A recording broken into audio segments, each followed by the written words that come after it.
Big breaking news ಬರ್ತಾ ಇದೆ. ಪ್ರಮುಖವಾಗಿ ಹರಿಯಾಣದಲ್ಲಿ ಕ್ಷಣ ಕ್ಷಣಕ್ಕೂ ಕೂಡ ವ್ಯತ್ಯಾಸ ಕಂಡು ಬರ್ತಾ ಇದೆ. ಅಫ್ಕೋರ್ಸ್ ಈಗ ಬಿಜೆಪಿ ಮುನ್ನಡೆಯಲ್ಲಿದೆ, ಆದರೆ ಕೆಲವೊಂದಿಷ್ಟು ಇಂಪಾರ್ಟೆಂಟ್ ಪಾಯಿಂಟ್ಗಳನ್ನು ನೋಡಿದರೆ 48 ಕ್ಷೇತ್ರಗಳಲ್ಲಿ ಬಿಜೆಪಿ ಮುನ್ನಡೆ ಕಾಯ್ದುಕೊಂಡಿದೆ, ಕಾಂಗ್ರೆಸ್ 36 ಕ್ಷೇತ್ರಗಳಲ್ಲಿ ಮುನ್ನಡೆ ಕಾಯ್ದುಕೊಂಡಿದೆ. ಅದೇ ರೀತಿ ಸುಮಾರು 36 ಕ್ಷೇತ್ರಗಳಲ್ಲಿ ಕಾಂಗ್ರೆಸ್ ಮುನ್ನಡೆ ಕಾಯ್ದುಕೊಂಡಿದೆ. ಇದ್ರ ಜೊತೆಗೇನೆ 3000ಕ್ಕಿಂತ ಕಡಿಮೆ ಅಂತರ ಇರುವಂಥ 23 ಕ್ಷೇತ್ರಗಳಲ್ಲಿ ಸಾಕಷ್ಟು ಫೈಟ್ ಇದೆ ಅನ್ನುವಂಥ ಮಾಹಿತಿ ಕೂಡ ಲಭ್ಯವಾಗ್ತಾ ಇದೆ. ಹರಿಯಾಣದಿಂದ ಬರ್ತಾ ಇರುವಂಥ ಮಾಹಿತಿ ಇದು. INLD ಒಂದು ಸ್ಥಾನವನ್ನು ಗೆದ್ದಿದ್ರೆ, ಅದೇ ರೀತಿ 5 ಕ್ಷೇತ್ರಗಳಲ್ಲಿ ಪಕ್ಷೇತರರು ಮುನ್ನಡೆಯನ್ನು ಕಾಯ್ದುಕೊಂಡಿದ್ದಾರೆ. ಹರಿಯಾಣದಲ್ಲಿ ಬಿಜೆಪಿ ಮುನ್ನಡೆ ಕಾಯ್ದುಕೊಂಡಿದೆ. ಈ ಒಂದು ಟ್ರೆಂಡನ್ನು ನೋಡ್ತಾ ಇದ್ದಾರೆ. ಬೆಳಗ್ಗೆ ತನಕ ಒಂದು ರೀತಿಯಂಥ ಟ್ರೆಂಡ್ ಇತ್ತು. ಕಾಂಗ್ರೆಸ್ ಇನ್ನೇನು ಸರ್ಕಾರ ಮಾಡೇ ಬಿಡ್ತು ಅಂತ ಖುಷಿಯಾಗಿದ್ರು. AICC ಕಚೇರಿಯಲ್ಲಿ ಜಿಲೇಬಿ ಎಲ್ಲ ಹಂಚಿ ಸಂಭ್ರಮಾಚರಣೆ ಕೂಡ ಮಾಡಲಾಗಿತ್ತು. ಅದಾದ ಬಳಿಕ 10 ಗಂಟೆ ನಂತರ ಟ್ರೆಂಡ್ ಸಂಪೂರ್ಣವಾಗಿ ಬದಲಾಗಿದೆ. ಹರಿಯಾಣದಲ್ಲಿ ಮ್ಯಾಜಿಕ್ ನಂಬರ್ ದಾಟಿದಂಥ ಬಿಜೆಪಿ 47 ಸಂಖ್ಯೆ ಈಗ ತೋರಿಸಲಾಗ್ತಾ ಇದೆ. ಹೀಗಾಗಿ ಈ ಸಂಖ್ಯೆ ಏನಿದೆ ಕ್ಷಣ ಕ್ಷಣಕ್ಕೂ ಕೂಡ ಬದಲಾಗ್ತಾ ಇದೆ.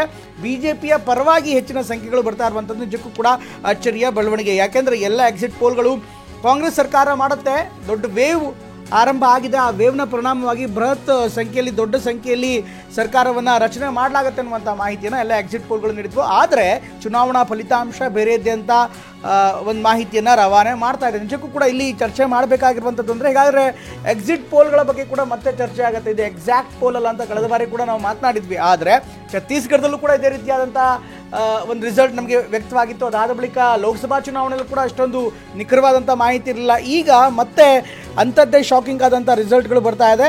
47 ಕ್ಷೇತ್ರಗಳಲ್ಲಿ ಬಿಜೆಪಿ ಮುನ್ನಡೆಯನ್ನು ಕಾಯ್ದುಕೊಂಡಿದೆ, 36 ಕ್ಷೇತ್ರಗಳಲ್ಲಿ ಕಾಂಗ್ರೆಸ್ ಹರಿಯಾಣದಲ್ಲಿ ಮುನ್ನಡೆಯನ್ನು ಕಾಯ್ದುಕೊಂಡಿದೆ. ಬನ್ನಿ ಈ ಬಗ್ಗೆ ಇನ್ನಷ್ಟು ಮಾಹಿತಿಯನ್ನು ಜೊತೆಗೆ ವಿವರವನ್ನು ವಿಶ್ಲೇಷಣೆಯನ್ನು ಮಾಡೋಣ. ನಮ್ಮ ಪ್ರತಿನಿಧಿಗಳು, ಇನ್ಫ್ಯಾಕ್ಟ್ ನಮ್ಮ ಅತಿಥಿಗಳು ಕೂಡ ಜಾಯ್ನ್ ಆಗಿದ್ದಾರೆ. ನಾನು ಶಿವಕುಮಾರ್ ಜೊತೆಗೆ ಒಂದು ಅಬ್ಸರ್ವೇಷನ್ ಮಾಡೋದಕ್ಕೆ ಬಯಸ್ತೀನಿ. ಶಿವಕುಮಾರ್, ಪ್ರಮೋದ್ ಮಾತಾಡ್ತೀನಿ.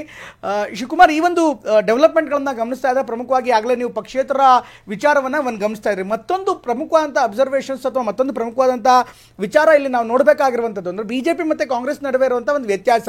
ಬಿಜೆಪಿ ಯಾವಾಗ ಸೋಲತ್ತೆ ಅಂತ ಎಲ್ಲ ಎಕ್ಸಿಟ್ ಪೋಲ್ಗಳು ಹೇಳಿರ್ತಾರೋ, ಎಲ್ಲ ತಂತ್ರಜ್ಞರು ಹೇಳಿರ್ತಾರೋ, ಎಲ್ಲ ಪೊಲಿಟಿಕಲ್ ಪಂಡಿತಗಳು ಒಂದು ನಿರ್ಧಾರಕ್ಕೆ ಬಂದಿರ್ತಾರೋ, ಅಂಥ ಒಂದು ಸಂದರ್ಭದಲ್ಲಿ ಮತ್ತೆ ಮತ್ತೆ ಮತ್ತೆ ಮತ್ತೆ ಅಚ್ಚರಿಯ ಫಲಿತಾಂಶವನ್ನು ಕೊಡಿದೆ.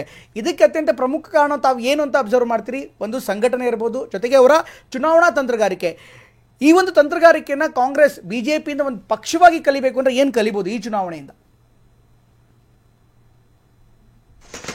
ನೋಡಿ, ಭಾಳ ಇಂಟ್ರೆಸ್ಟಿಂಗ್ ಫ್ಯಾಕ್ಟರ್ಸ್ ಏನಂತಂದ್ರೆ, ಈ ಚುನಾವಣೆಯಲ್ಲಿ ಒಂದು ಬಿಜೆಪಿ ದಿನನಿತ್ಯ ಅಂದ್ರೆ ಇವತ್ತು ಚುನಾವಣೆ ನಡುತ್ತು ಅಂತಂದ್ರೆ ಮಾರನೇ ದಿನದಿಂದ ಇನ್ನೊಂದು ಚುನಾವಣೆ ರೆಡಿ ಆಗ್ತಾ ಇರ್ತಾರೆ. ಅಂದ್ರೆ ಆನ್ ದಿ ಗ್ರೌಂಡ್ ಅಲ್ಲಿ ಕೇಡರ್ಸ್ ಇರ್ಬೋದು, ಲೀಡರ್ಸ್ ಇರೋರು ಕೆಲಸ ಮಾಡ್ತಾ ಇರ್ತಾರೆ.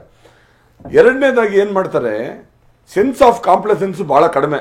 ಬಿಡಪ್ಪ ಗೆದ್ದಿದೀವಿ ಅಂತ ಕೂರುವಂತ ಕಷ್ಟ ಅಲ್ಲಿ. ಆಮೇಲೆ ಮೂರನೇದಾಗಿ they don't depend on one leader. Narendra Modi ಅವರು ನನ್ಗೆ ಓಟ್ ಹಾಕಿ ಅಂತ ಬಂದು ಕೇಳಿರ್ಬೋದು, ಕರ್ನಾಟಕದಲ್ಲಿ ಕೇಳಿದ್ರು ಆಗ್ಲಿಲ್ಲ. ಅದೇ ತರ ಹರಿಯಾಣದಲ್ಲಿ ಕೇಳಿದ್ದಾರೆ. ಈಗ ಜನ ಮನ್ನಣೆ ಕೊಟ್ಟಿದ್ದಾರೆ, ಇಲ್ಲ ಅಂತಲ್ಲ ನಾನು ಹೇಳೋದು. ಏನಂದ್ರೆ ಒಬ್ಬ ಲೀಡರ್ ಮೇಲೆ ಇದಕ್ಕಾಗ್ಲಿಲ್ಲ. ಅಂದ್ರೆ ಇನ್ಫೈಟಿಂಗ್ ಇರಲಿಲ್ಲ ಬಿಜೆಪಿಯಲ್ಲಿ. ಅಲ್ಲಿ ಸುರ್ಜಿವಾಲಾ ಇರ್ಬೋದು, ಊಡಾ ಇರ್ಬೋದು, ಕುಮಾರಿ ಶೈಲಜಾ ಇರ್ಬೋದು, ಇವರ ನಡುವೆ ಗುಂಪುಗಾರಿಕೆ ಆಗೋಗಿ ತಲೆನೋವು ಆಗ್ಬಿಟ್ಟು ಪ್ರಚಾರಕ್ಕೆ ಕರೀಲಿಲ್ಲ. ಇವ್ರು ಹೋದ್ರೆ ಅವ್ರು ಹೋಗ್ತಾ ಇರಲಿಲ್ಲ, ಅವ್ರು ಹೋದ್ರೆ ಇವ್ರು ಹೋಗ್ತಾ ಇರಲಿಲ್ಲ. ಒಂದು. ಆಮೇಲೆ ಬಿಜೆಪಿಯಲ್ಲಿ ಆ ತರದ ಒಂದು ಗುಂಪುಗಾರಿಕೆ ಇರಲಿಲ್ಲ. ಆಮೇಲೆ Jat Muslim schedule caste combination ಅಂತ ಕಾಂಗ್ರೆಸ್ನವರು ಒಂದು ಸ್ಟ್ರಾಟಜಿ ಮಾಡಿದ್ರು. ಇವ್ರೇನ್ ಮಾಡಿದ್ರು, ನಾನ್ ಜಾಟು, ಶೆಡ್ಯೂಲ್ ಕಾಸ್ಟ್ ಮತ್ತೆ OBC ಅಂತ ಇವ್ರು ಬಿಜೆಪಿಯವರು ಸಕ್ಸಸ್ಫುಲ್ ಆಗಿ ಎಕ್ಸ್ಪೆರಿಮೆಂಟ್ ಮಾಡಿದ್ರು. ನೋಡಿ ಪ್ರಮೋದ್, ಅಲ್ಲಿ ಸರ್ಕಾರ ಬರುತ್ತೋ ಬಿಡುತ್ತೋ ಅದು ಬೇರೆ ಪ್ರಶ್ನೆ. ಬಿಜೆಪಿ ಅಷ್ಟು ನಂಬರ್ ತಗೊಂಡಿರೋದು ಇಷ್ಟಲ್ ಫಿಟ್ಸ್ ಮಾರಲ್ ವಿಕ್ಟರಿ ನನಗೆ ಗೊತ್ತಿದ್ದಂಗೆ. ಎಲ್ಲ ಒಂದ್ ಕಡೆಗೆ ಎಲ್ಲ ಕಾರ್ಯಕರ್ತರು ಕೈ ಬಿಟ್ಬಿಟ್ಟಿದ್ರು. ಸರ್ಕಾರ ನಾಯಕರು ಕೂಡ ಶಿವಕುಮಾರ್ ನಾಯಕರು ಕೂಡ ಎಲ್ಲ ಒಂದ್ ಕಡೆ ಕೈ ಬಿಟ್ಟಿದ್ರು. ಇಂಥ ಒಂದು ಅಚ್ಚರಿಯ ಫಲಿತಾಂಶಕ್ಕೆ ಅಂದ್ರೆ ಛತ್ತೀಸ್ಗಢದಲ್ಲೂ ಕೂಡ ಎಲ್ಲರೂ ಇದು ಹೇಳಿದ್ರು, ಎಕ್ಸಿಟ್ ಪೋಲ್ಗಳು ಹೇಳಿದ್ವು ಯಾವುದೇ ಕಾರಣಕ್ಕೂ ಕೂಡ ಬಿಜೆಪಿ ಬರಲ್ಲ, ಕಾಂಗ್ರೆಸ್ ರಿಪೀಟ್ ಆಗುತ್ತೆ, ಹ್ಯಾಟ್ರಿಕ್ ಸಾಧನೆ ಮಾಡುತ್ತೆ ಅಂತ. ಬಟ್ ಅಗೇನ್ ಚೇಂಜ್ ಆಗಿದೆ. ಸೊ ಇದೆಲ್ಲವನ್ನು ಕೂಡ ನೋಡಿದಂಥ ಸಂದರ್ಭದಲ್ಲಿ ಎಲ್ಲ ಒಂದ್ ಕಡೆಗೆ ಡೆವಲಪ್ಮೆಂಟ್